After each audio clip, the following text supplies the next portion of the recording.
Fala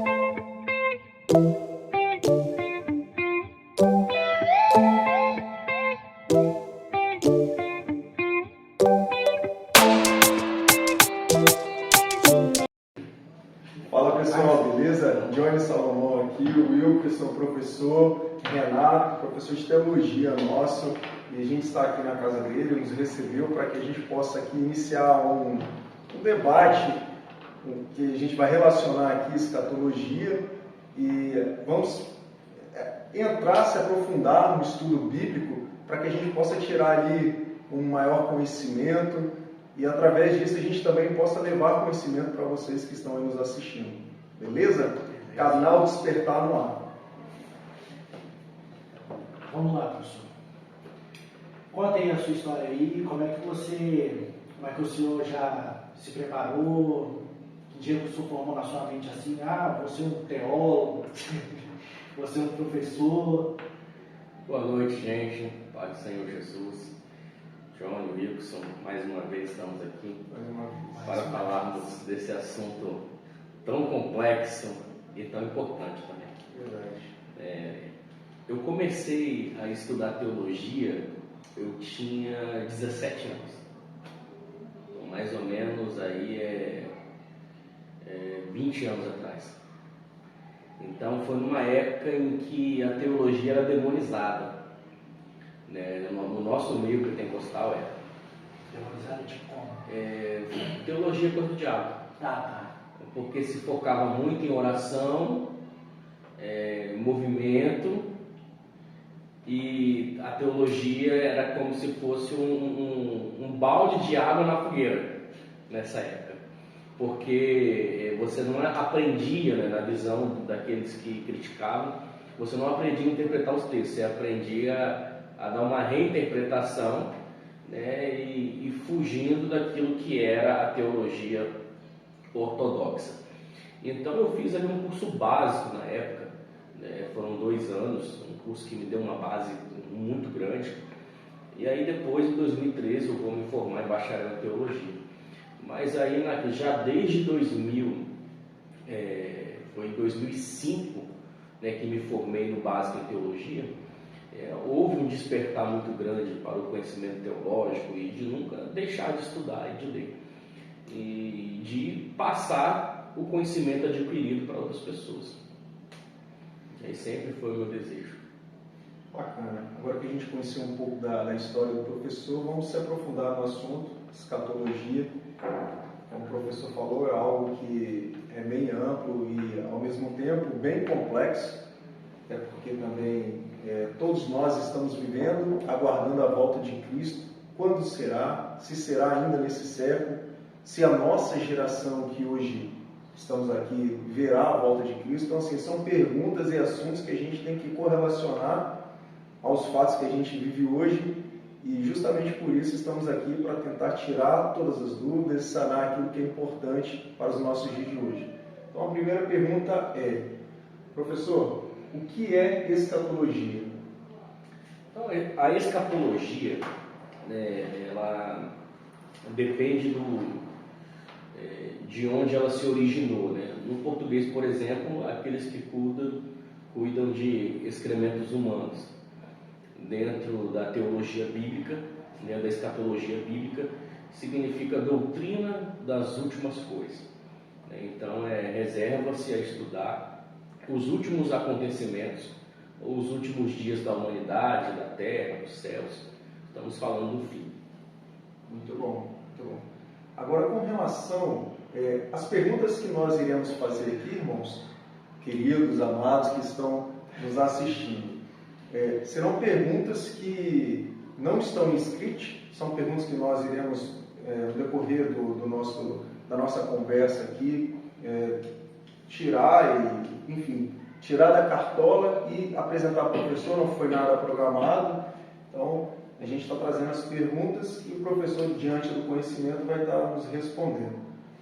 Professor, a gente quer saber também, a volta de Cristo, ela está mais propensa aos nossos dias de hoje ou algo nos diz que ainda não é o momento e que essa nossa geração ainda vai passar e virão outras gerações, como assim os meus avós passaram por isso, leram a Bíblia também da mesma forma que hoje a gente tem visto, que a Bíblia não muda, a palavra de Deus, e eles também aguardaram a volta de Cristo.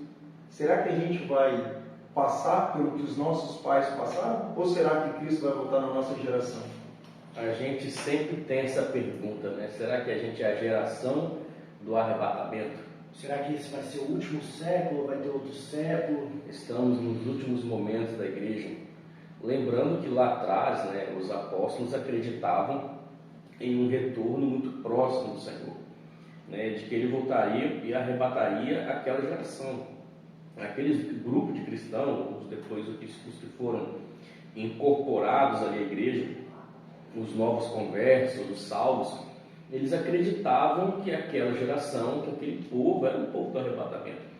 A gente vê isso na primeira epístola de Paulo aos Tessalonicenses, no capítulo 4, a partir do versículo 12, né, que ele vai falar que os mortos ressuscitarão primeiro e nós que ficarmos vivos seremos juntamente com eles arrebatados. Nós vamos ver João dizer que era a última hora. Então, eles acreditavam veementemente que aquela geração era a geração do arrebatamento, o Senhor voltaria para buscar a sua igreja. Inclusive, eu acredito que a força motriz, né, que levou a igreja a pregar o Evangelho, né, com toda a dedicação, desprendido de tudo, no intuito de levar o Evangelho em todas as partes do mundo, conforme Jesus disse, na Judéia, Samaria. Então, galera, vamos para a próxima pergunta. Professor, e a questão sobre, que você, no caso, você já tinha começado a falar, sobre a igreja irá passar pela grande tribulação, não vai, ou também a questão do pré, pós e durante a tribulação, o que o senhor acha sobre isso? Qual é a sua linha de raciocínio? Apesar de ser uma corrente de pensamento muito recente, né, século XIX, é uma corrente de pensamento que eu acredito, né, e ela é a mais forte do meio pentecostal, de que a igreja é arrebatada antes da grande tribulação. Ela é mais complexa, é uma junção de textos, mas eu justamente acredito nela porque ela não deixa os textos, né, isolados, né? Mas esse aqui, essa passagem aqui, então ela consegue compreender todos os textos, harmonizá-los e dar uma compreensão melhor acerca da volta de Cristo. Talvez vamos supor que estejamos errados, Cristo só voltará depois da grande tribulação. Então isso não vai modificar a fé nem a crença de ninguém. Vamos passar com fé em Deus, né, agarrado no Cordeiro, mas realmente eu acredito que a igreja, antes desses acontecimentos, ela será arrebatada. E aí eu queria ler algumas passagens bíblicas para a gente fundamentar, porque fica aquele negócio assim que fala ao vento e é só uma narrativa e eu não acredito nisso.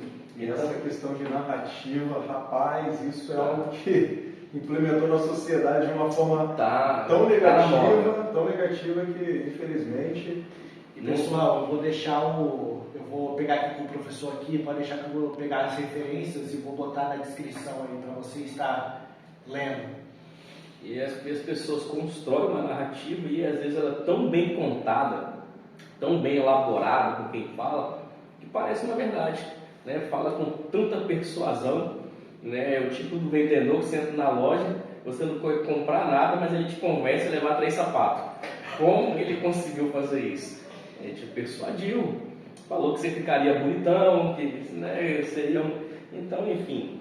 E aí, Daniel capítulo 9, a partir do versículo 24, vai dizer o seguinte: 70 semanas estão determinadas sobre o teu povo e sobre a tua santa cidade. Aí a gente já dá uma ênfase aqui, porque Daniel orava a Deus, e a resposta de Deus a Daniel foi por intermédio de um anjo, né? E ele vai falar sobre os últimos acontecimentos com respeito ao povo de Daniel e a sua santa cidade, que era Jerusalém. Então o anjo disse a ele que estão reservadas ou determinadas 70 semanas. Né? E essas 70 semanas sobre o seu povo, no caso o povo de Daniel, e sobre a sua santa cidade, no caso Jerusalém, para fazer cessar a transgressão, para dar fim aos pecados, para expiar a iniquidade e para trazer justiça eterna e para selar a visão e a profecia e para ungir os santos dos santos. Então, para cessar a transgressão e para dar fim aos pecados, estavam determinadas 70 semanas. E essas 70 semanas, que não são 70 semanas de dias, mas também de anos. Isso nós vamos ver aqui no decorrer da profecia.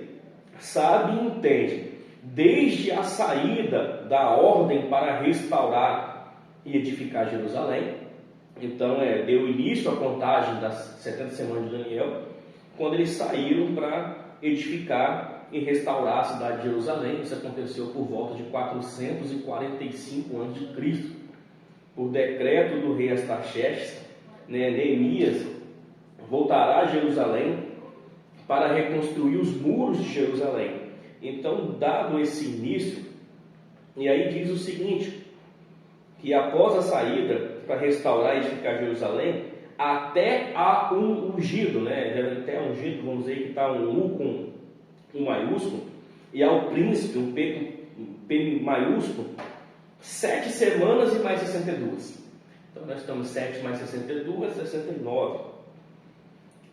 As praças circunvizinhanças se edificarão, mais tempos angustiosos. Depois das 62 semanas, não podemos deixar de contar 7, que também passou, 7 mais 62, será morto ungido. Então, por isso que não tem condições realmente de ser de dias, mas de anos, a partir de 445, totalizando 490, no caso 483, porque uma semana não está nessa contagem ainda.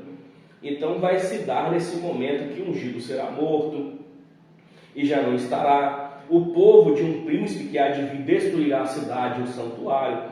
No caso, esse príncipe aqui com P minúsculo se cumpre na pessoa de Tito, general romano, que vai destruir a cidade, destruir o templo, e o povo vai ser expulso de sua terra. E acontecerá que no versículo 27, e ele firmará uma aliança com muitos por uma semana. E aqui nós temos essa última semana, dá para a gente perceber na leitura que ela não é sequencial. Então nós vamos ver que ele firmará, uma pessoa vai firmar uma aliança, um pacto por muitos por uma semana.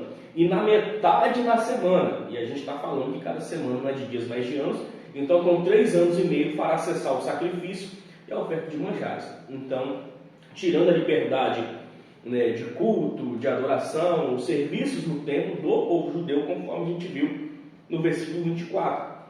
E sobre a asa da abominação virá o assolador, até que a destruição que está determinada derrame sobre ele. Então o anjo dirá a Daniel que ele fará cessar o sacrifício na metade da semana. Sobre as asas das abominações virá o assolador, e esse assolador, e essa pessoa que fará esse acordo de paz com muitos, e que será rompido na metade do tempo, esse é o anticristo, que ele vai fazer esse acordo de paz, e depois então haverá então depois de 3 anos e meio, um rompimento desse acordo, e aí então Israel passará a ser perseguida. Aí eu quero ler também aqui Mateus 24, versículo 15, aí são as palavras do próprio Jesus, e aí nós vamos ver que muita gente pode dizer assim, mas não tem ligação nenhuma uma coisa com a outra, Então, sem negócio de narrativa bem construída, que é a palavra de Deus, o versículo de número 15, quando, pois, virdes o abominável desolação de que falou o profeta Daniel no lugar santo, quem não entenda. Então o próprio Cristo fundamenta, nós lemos lá, eu fiz questão de ler 2 vezes, o assolador, que há de assolar, e aí o abominável, e aí Cristo vai dizer, quando pois virdes o abominável desolação de que falou o profeta Daniel no lugar santo. Aí pode-se ler o restante de que Daniel fala, e nós vamos ver que realmente essa visão, ou essa profecia dada a Daniel está interligada realmente com os finais do tempo, e de que essa última semana que está reservada, onde o anticristo fará um acordo de paz na metade, romperá o acordo, cessará o sacrifício, a liberdade de culto do povo judeu, está ligado àquilo que a gente acredita que é os 7 anos de grande tribulação. Professor, então fica muito raso quando a gente afirma que mas Sadraque, Mesaque, Abednego, Daniel, Davi, enfim, José, todos esses passaram pela tribulação para alcançar a vitória. Por que nós seríamos diferentes? Eu digo assim que fica muito raso porque é algo que, quando eu não afirmo que Jesus vai voltar antes da tribulação, que é o que acaba de ser apresentado para nós, com baseamento na Bíblia, a gente consegue correlacionar esses textos que eu coloquei, essas personagens da Bíblia, cujo são afirmadas, que, assim, eles passaram por dificuldades e problemas. Por que nós... Duras perseguições. Exatamente, porque nós não passaremos por essas questões? Porque a gente é melhor do que eles, a gente é um pouco diferenciado, se a gente, diante de toda a situação, somos nós os gentios, somos nós o povo que foi injetado ali, né, na presença ali de Deus, ali, diante de toda a situação que a Bíblia nos relata. Essa é uma questão realmente muito levantada sobre aqueles que não defendem o arrebatamento da igreja antes da grande tribulação. Porque historicamente a igreja foi perseguida. Muitos foram martirizados, principalmente, né, já a partir de 64, Nero vai incendiar uma cidade de Roma, vai culpar os cristãos, depois por Domiciliano. Então vai seguir as perseguições através dos imperadores romanos. Depois haverá uma certa... parece que uma falsa paz entre a cristandade, né, começando por Constantino, 313, aderindo ao cristianismo, cessa-se as perseguições, aquilo que havia sido confiscado, tomado dos cristãos é devolvido. Então, até que vamos chegar à questão do papado, as perseguições através da Inquisição. Então a igreja ela passou por diversos mártires, muitos foram martirizados em nome do Senhor, em nome de Cristo. As perseguições foram enormes, mas as perseguições não cessaram. A gente estamos no Brasil, a gente vive aí de uma certa liberdade, né? Entre aspas, ainda podemos cultuar, né? Ter o nosso templo, podemos fazer ainda culto nas praças, né, ainda evangelizarmos nos hospitais, nos presídios. Então aqui no Brasil sim, mas muitos cristãos em países comunistas, seja na Ásia, na África, no Oriente Médio, né, segundo o site Portas Abertas, né, a Coreia do Norte é o país que mais persegue cristãos no mundo. Então muitos são cristãos secretos, cristãos que não tem uma Bíblia na sua casa, não tem um aplicativo de uma Bíblia no celular, são cristãos que não têm um local de culto, são cristãos que mesmo correndo risco de vida, eles não negam a sua fé. Então as perseguições ainda continuam, e para eles a volta de Cristo se dará nessas condições de duras perseguições, de flagelos, torturas, mártires. Então se dará praticamente nas mesmas condições que desde que se iniciou o cristianismo no século I. Então no Brasil ainda a gente goza de uma certa liberdade, mas o fato de eu acreditar que a igreja não é o autor principal dessa grande tribulação é justamente por aquilo que a gente leu lá sobre a questão das 70 semanas ligada à última semana como a grande tribulação. Então ela está reservada ao povo de Daniel e à Santa Cidade. Nós vamos ver que todo o Apocalipse, os acontecimentos se darão lá em Israel, onde o anticristo entra no templo, onde ele vai profanar o templo, né? Então está diretamente ligada a Israel e a religião judaica. Claro que isso vai abranger toda a humanidade de uma certa forma, mas o palco do anticristo, né? o palco das movimentações, das perseguições, será Israel, né? O anticristo será um líder global, logicamente, né? Governará o mundo, será lhe dado esse poder né, para que venha ditar as regras políticas, econômicas, espirituais, sociais. Mas após romper o acordo de paz, Israel não se curvará diante da besta, não colocará a sua marca, não adorará a besta que o falso profeta vai erguer uma imagem e ela vai falar ainda, né? Você vê como é que são acontecendo, vai fazer fogo cair do céu, né? Eles vão ser adorados como deuses, como Deus, como Cristo, e mesmo assim Israel não se curvará diante dessas coisas. E aí o porquê que eu acredito, né? Eu quero aqui mais uma vez ler uma passagem bíblica, que é Romanos capítulo 11, a partir do versículo 25, e aqui é uma passagem importante, até o 31, que fala sobre a situação no capítulo 9, 10 e 11 de Romanos, fala da situação de Israel nos tempos que Paulo escreve essa carta aos Romanos, a situação que ele estava, a situação que eles estariam, né, ou a vontade de Deus para o povo de Israel. Porque não quero, irmãos, que ignoreis este mistério, para que não sejais presumidos em vós mesmos, que veio endurecendo em Israel, até que haja entrado a plenitude dos gentios. No caso, naqueles tempos chegou a plenitude dos gentios, porque Jesus veio para os seus não receberam, e todos quanto receberam, ele deu o poder de se tornar filho de Deus. Assim todo Israel será salvo.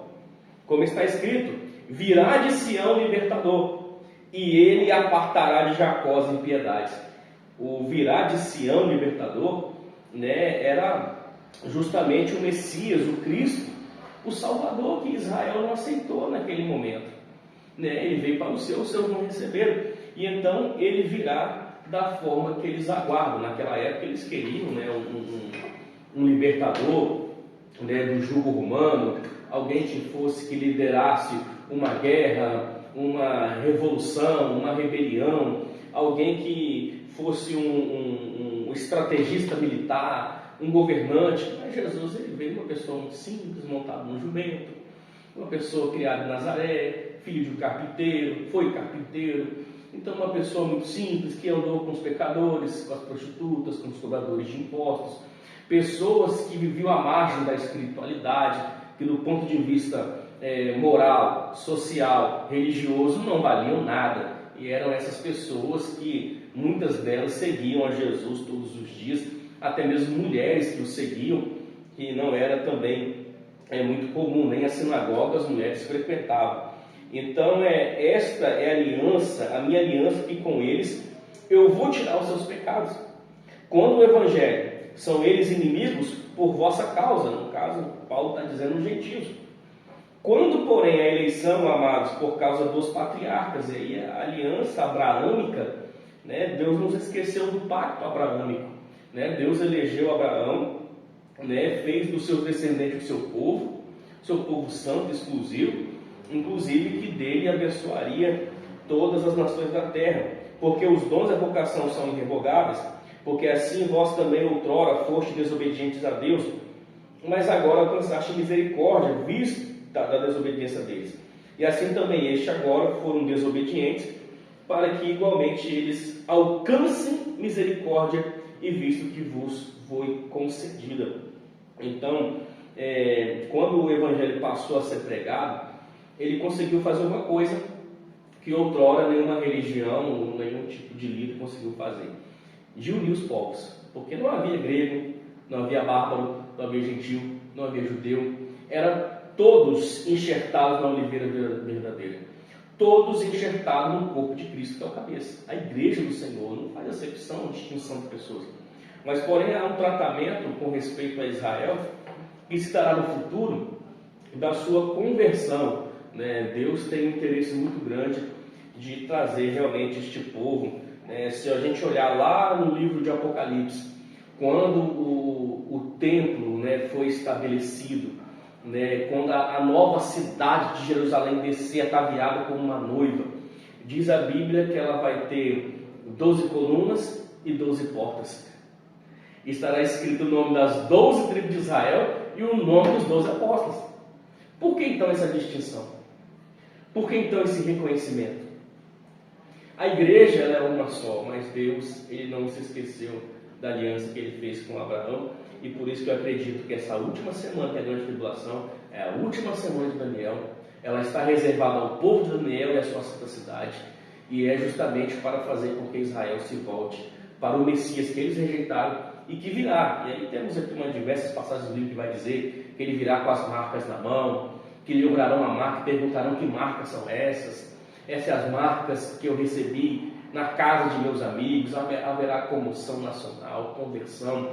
Jesus virá daquele jeito que eles estão esperando, pisará no Monte das Oliveiras, partirá no meio, para libertar no momento mais crítico, né, da nação, onde eles serão cercados por exércitos prontos a ser destruídos, e vai ser um momento lá no Armagedon, que significa Monte de Megido, lá naquele vale onde foram travadas diversas batalhas no passado. Vai ser lá que Cristo voltará para salvar Israel com a teologia. É muito tempo. Que 20 anos não é brincadeira não, ué. Professor, o pessoal está vivendo hoje um amor, mas um amor, acho que não é um amor de querer esse pleno conhecimento.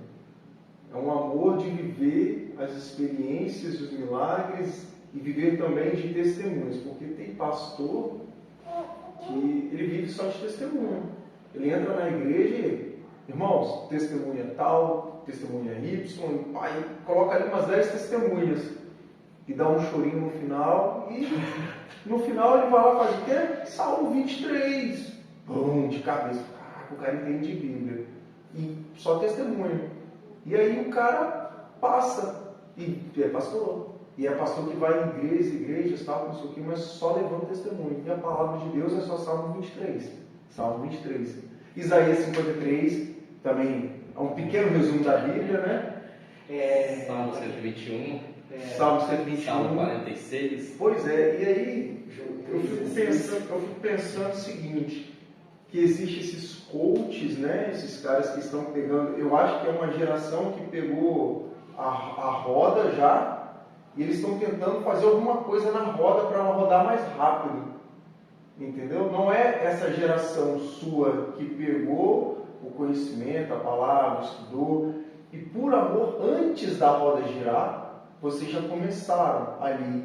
E sem mídia, porque na sua época não tinha mídia. Não tinha nada disso. Não tinha internet. E quando a mídia veio e propagou essas pessoas para a mídia, a galera falou, pá, peraí, realmente a Bíblia traz recurso financeiro. Então o recurso financeiro ficou muito atraente para esses caras. E eles começaram a, não por amor à letra, à palavra, mas porque ela oferecia e porque ela oferece. Porque a palavra de Deus é rica. Então se você souber manipular o que tem aqui para o seu benefício, a manipulação vai te fazer rico, cara. Mas será que essa riqueza vai te levar para a graça? Vai te fazer íntimo de Jesus? Então são coisas que a gente vive e a gente vê hoje assim com muita frequência. Então assim, o que as pessoas estão vendo hoje não é para que a gente hoje, com o decorrer do tempo, venha tomar uma proporção maior, venha usar da graça, da palavra, para esse enriquecimento que hoje a gente vê, que a gente sabe que é errado.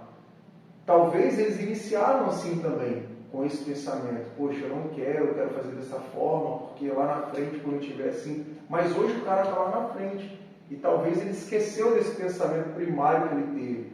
É a mesma coisa quando a gente entra na igreja, a gente entra com o primeiro amor, a gente entra cego por Jesus, louco por Jesus, a gente não vê defeito na igreja, a gente não vê defeito nos irmãos, a gente vê tudo, só vai para adorar mesmo. Tudo perfeito. E aí a gente vai naquela inocência do primeiro amor, fazendo a coisa com garra, com devoção, daqui a pouco as coisas começam a se esfriar, você começa a ver defeitos e colocar defeitos, enfim.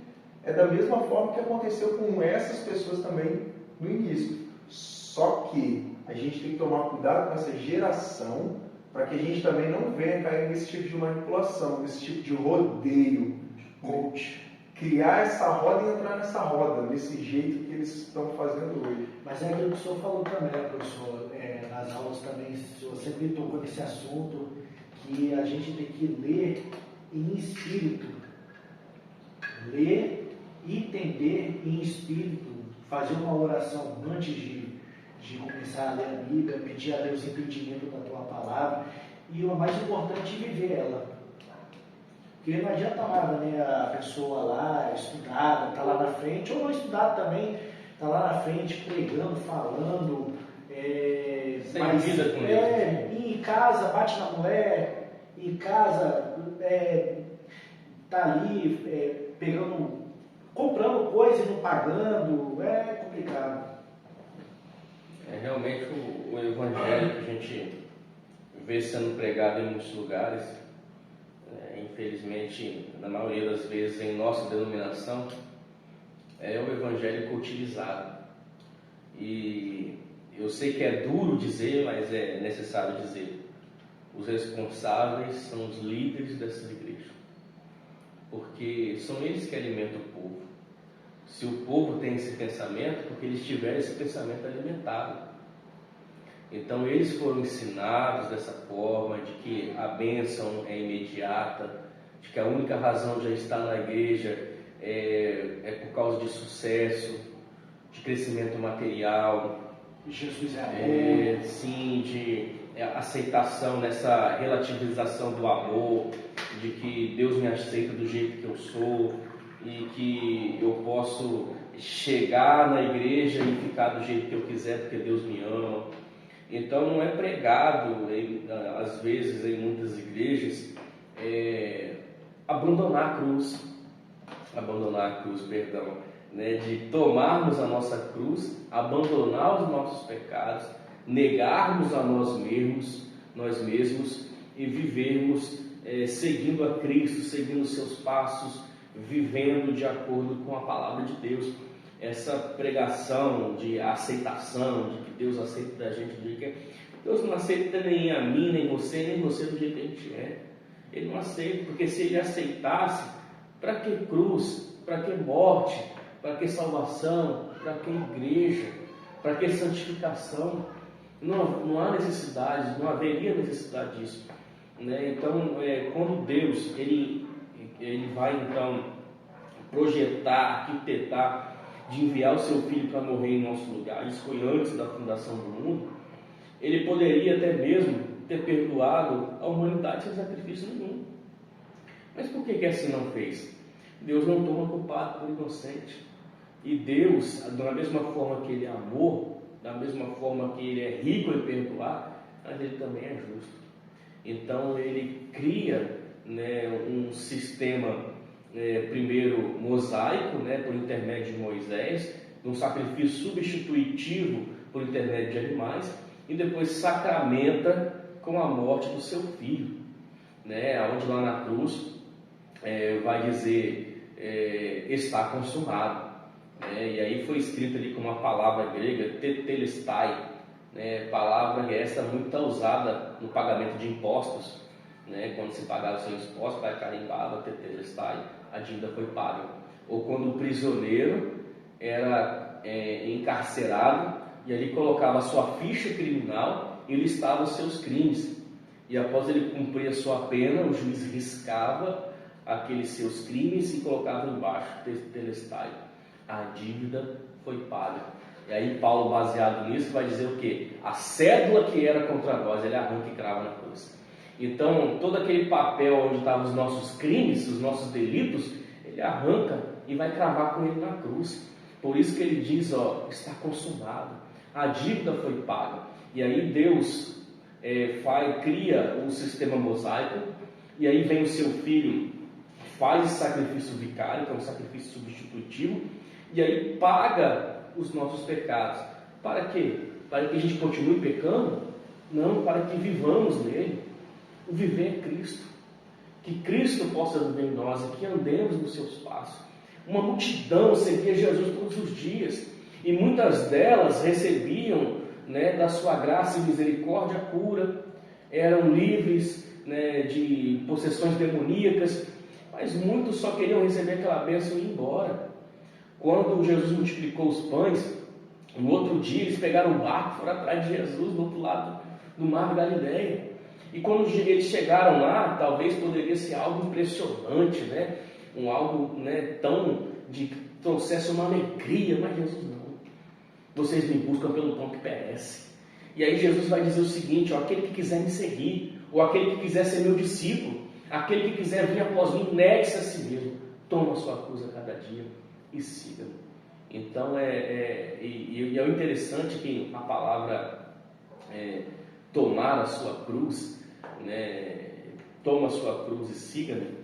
Quando a gente fala de cruz, a gente pensa que é aquilo que você falou no começo, né? Nas nossas lutas diárias. Ah, minha cruz é a minha esposa. A cruz é o meu esposo. A cruz é aquele emprego que eu sou infeliz, né? A cruz é isso, é aquilo outro. Mas se você olhar assim, a palavra, ela se originou do grego martiria, que inclusive derivou a palavra martírio. Então, quando Jesus está falando de pega a sua cruz, ou seja, caminha para a morte. Seguir a Cristo é caminhar para a morte. E aí, Paulo vai dizer, né, lá, se eu não me engano, a carta que Paulo escreveu aos Colossenses, né, não foi a Timóteo, ele vai dizer o seguinte: aquele que quer viver em Cristo piamente padecerão perseguições. Então, o Evangelho está ligado a isso. Talvez aqui no Brasil não há uma perseguição física, mas ideológica existe. Entra dentro de uma universidade que Jesus é amor, eu amo Jesus, como você vai ser ridicularizado? Tem um amigo meu que mandou mensagem para mim um pouco tempo atrás. Ele falou, Lucas, aqui, por que você não vem aqui no IFES aqui fazer uma oração? Rapaz, porque quando você entra aqui, parece que tem uma carga de depressão aqui muito grande. Os pessoal vestido de um jeito diferente, estranho, esquisito. Os pessoal meio que fumando maconha para tudo quanto é lado. As coisas aqui tá tudo virado do avesso. Mas realmente está... Entra dentro de uma universidade e defende, por exemplo, o criacionismo. Não dá mais. Não existe mais isso. Fala que você é seguidor de Jesus. Você vai ser ridicularizado, assim, perseguido, ofendido. Aproveitar os mártires, tipo assim, eu acredito que o que falta no Brasil, pessoal, desculpa a minha ideia, mas o que falta no Brasil é ser perseguido fisicamente. Quando isso acontecer, nós que estamos já no Brasil, já que é liberal demais, a gente acaba se relaxando. Mas quando o funil começar a apertar, eu duvido que não vai ter um que vai querer correr atrás da Bíblia. Duvido. Antigamente os pessoal quando lia a Bíblia, prestava um culto para Deus, era debaixo do cemitério.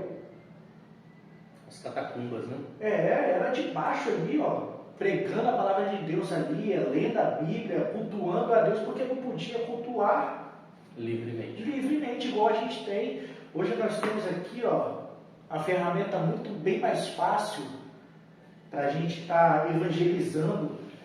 Mas, e se Paulo tivesse a nossa tecnologia, professor? O que você acha? O que você acha que ele ia fazer com a nossa tecnologia de hoje? Imagina, Paulo sem tecnologia, sem automóvel, sem avião, conseguiu chegar em diversas partes do mundo, inclusive em outros continentes, né? Muitas vezes a pé, montado no animal, em barco, que andou por diversos meses até chegar a uma localidade. Sofrendo 3 naufrágios, açoites. E mesmo assim não foi motivo, né? Os primeiros cristãos, eles, Atos capítulo 5, né? Gamaliel vai tomar a palavra e vai dizer, ó, surgiu aí um tal de Teudas e de Judas, mas logo se dissiparam. Né, se esses homens aí não provém de Deus, né, falando do movimento, né, não perecerá. Mas agora, se provém de Deus, nós vamos nos achar combatendo contra Deus. Então só tem ele. Gamaliel era uma referência no Sinédrio como fariseu. Inclusive o judaísmo hoje é de origem farisaica.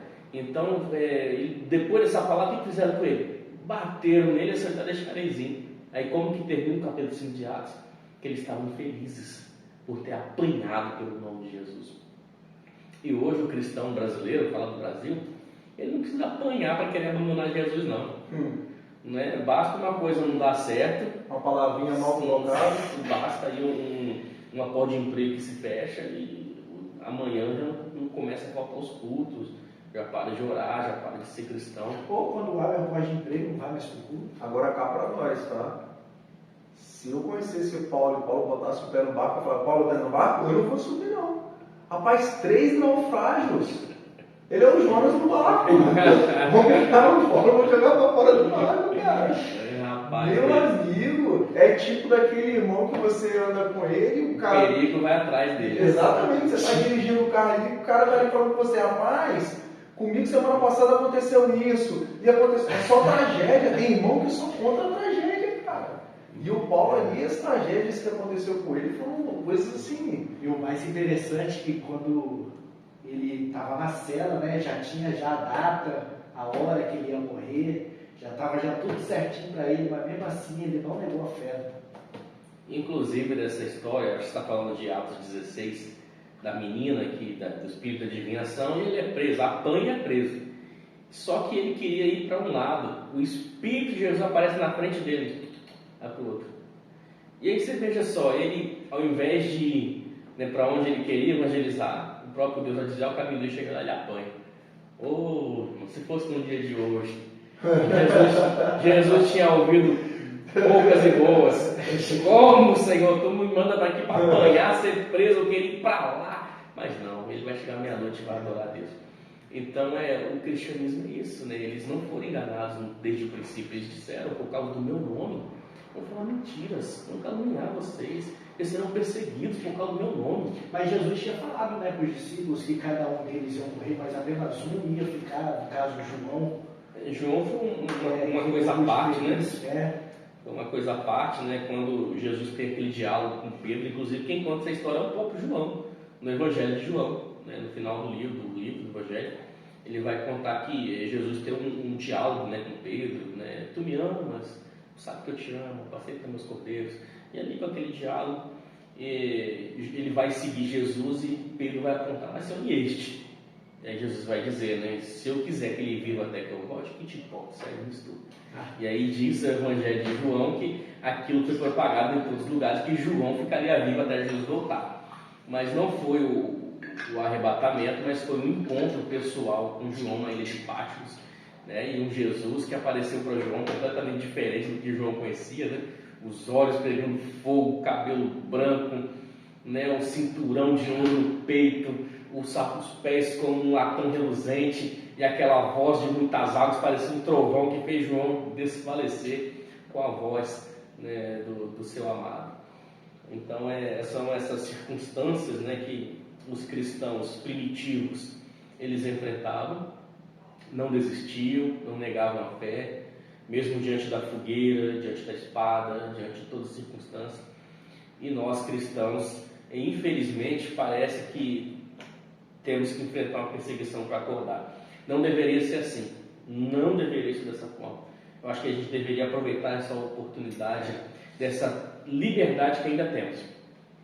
Sim, de propagar o Evangelho, sim, de pregar e falar do nome de Jesus, mas infelizmente alguns cristãos acabam jogando contra o patrimônio.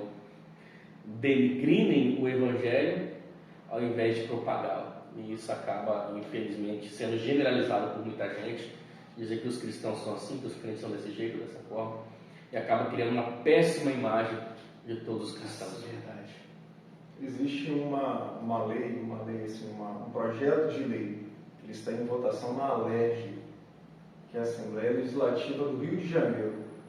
E esse projeto de lei, ele tende a viabilizar a não pregação em locais públicos e também pegar algumas questões, algumas passagens da Bíblia, principalmente aquelas que são olho por olho, dente por dente, e tentar fazer com que essas passagens também não sejam pregadas até mesmo em cultos evangélicos. Então, assim, é algo que eu vejo que os tempos finais, né, se ajustando para que realmente a igreja comece a ter uma percepção do que é a perseguição que já acontece em outros locais e que não muito distante pode acontecer aqui. A gente não está em uma perseguição assim direta, não indireta, igual a gente hoje vê, só ouve só por falar, igual Jesus é amor. Aí você vê um monte de igrejas que não estou dizendo que eu não estou falando que é certo ou é errado, mas cada igreja ela cultua de uma forma diferente, né? Então é uma forma de adorar o Senhor, e aí é Deus que vai julgar toda forma de adoração. Mas Jesus foi o que mais pregou sobre o inferno. Então, assim, ele é amor, como o professor falou, mas ele é justiça. E essa pergunta que eu quero chegar agora: o inferno, ele é literal ou é figurativo? Olha, do ponto de vista teológico, para mim ele é literal. Aí do ponto de vista filosófico, né, de dizer a minha vida está ao inferno, né, aí é um sentido figurativo, logicamente. Esse mundo está ao inferno, eu estou vivendo o inferno. Uma vez eu estava num trabalho, né, e realmente, pensa num, não vou dizer trabalho ruim, mas um trabalho desgastante, né, que a gente ralava muito, trabalhava muito e ganhava pouco. E aí um recém-contratado chegou e o rapaz falou assim: está começando hoje, meu amigo? Estou sim, hoje é o meu primeiro dia, bem-vindo ao inferno. Então, assim, ele tem esse sentido figurativo, mas do ponto de vista teológico, inferno é o lugar para onde vai os mortos, ou pelo menos a alma dos mortos que partem sem Cristo. É um lugar transitório, é um lugar passageiro, né, onde aqueles que partiram sem Cristo aguardarão serem ressuscitados para serem julgados no grande trono branco. No caso, que quando serão ressuscitados, os mortos em Cristo serão ressuscitados ou todos os mortos? E aí serão etapas, né?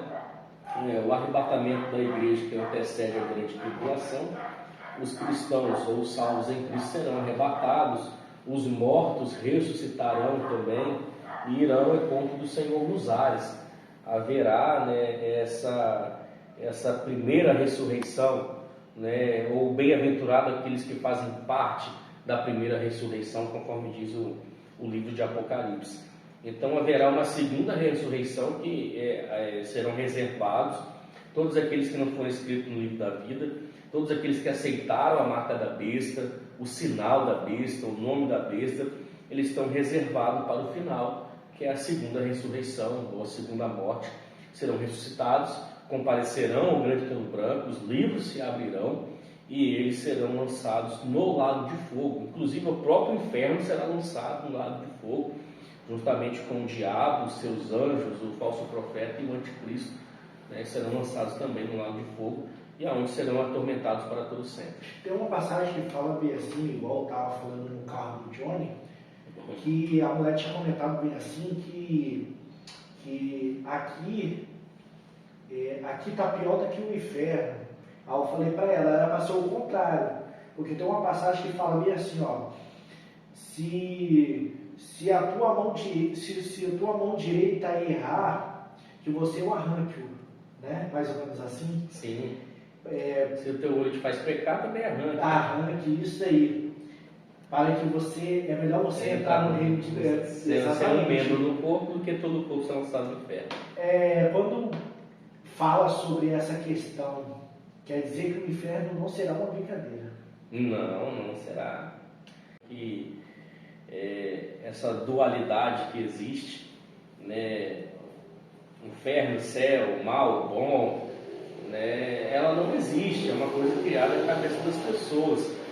E na verdade o inferno ele existe, ele é real.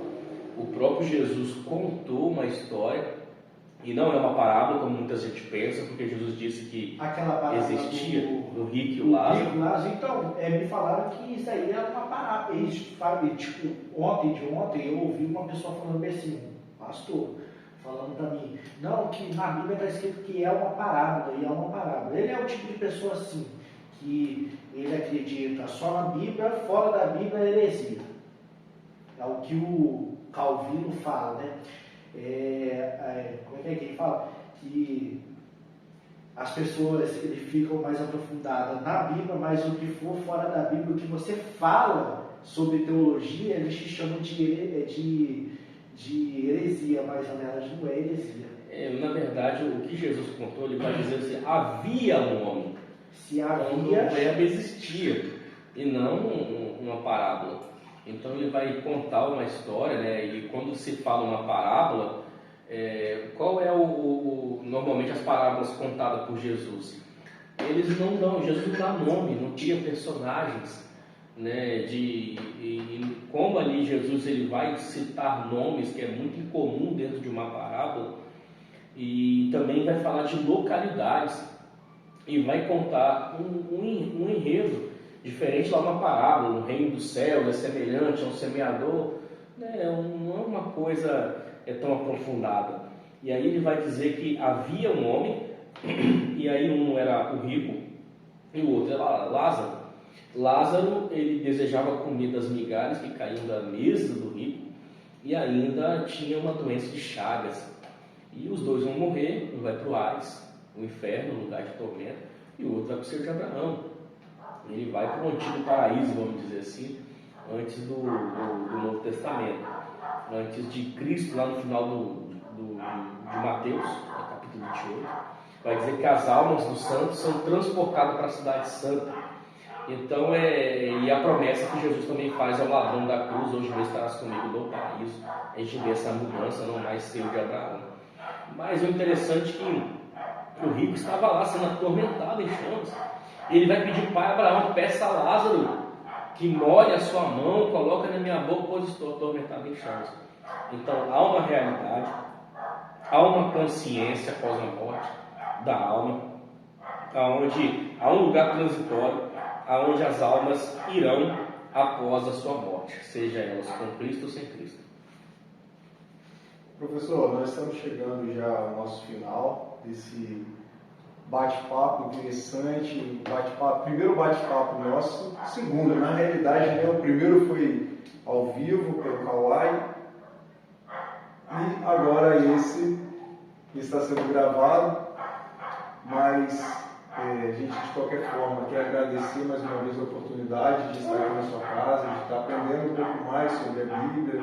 A gente tratou o assunto da escatologia, mas obviamente a Bíblia é de Gênesis a Apocalipse, e quando a gente trata esse assunto com um professor de teologia, ele não vai tratar só Apocalipse, esqueça, ele vai tratar Gênesis a Apocalipse. Então, já estamos aqui cientes de toda essa situação, até porque também o conhecimento é diferenciado, o professor ele entende da palavra, tem fundamentos bíblicos. Isso é muito importante para nós, é muito importante para quem assiste, até porque também esse é o nosso intuito, é levar a palavra do Senhor, levar o Evangelho, e para que vocês também possam, diante do conhecimento aqui a qual foi passado, vocês possam estar indagando também os seus pastores, seus líderes, para saber realmente quem é o centro da sua vida, quem é o centro da igreja hoje, se o pastor realmente tem pregado a Bíblia. Então, conhecimento é necessário para que a gente possa realmente saber aonde estamos caminhando, qual passo nós devemos dar, e não viver mais sobre a ótica somente dos nossos líderes, mas também buscar conhecimento nosso para nós, para que a gente possa ali crescer na graça e poder evangelizar com firmeza. Fazer igual o Lutero fez. As considerações, professor, finais. Agradecer mais uma vez a oportunidade, o Wilkerson e Johnny. Você falou seu segundo nome e ficou o nome na cabeça, né? Salomão, John e Salomão. Mas Salomão tem sua parte, né, que no início foi maravilhosa, depois deu uma vacilada. Muito obrigado mais uma vez a oportunidade de poder expor esses textos bíblicos tão importantes, de poder fundamentar a nossa fé, a nossa crença, né? A gente não é um povinho sem fundamento, não somos Maria vai com as outras.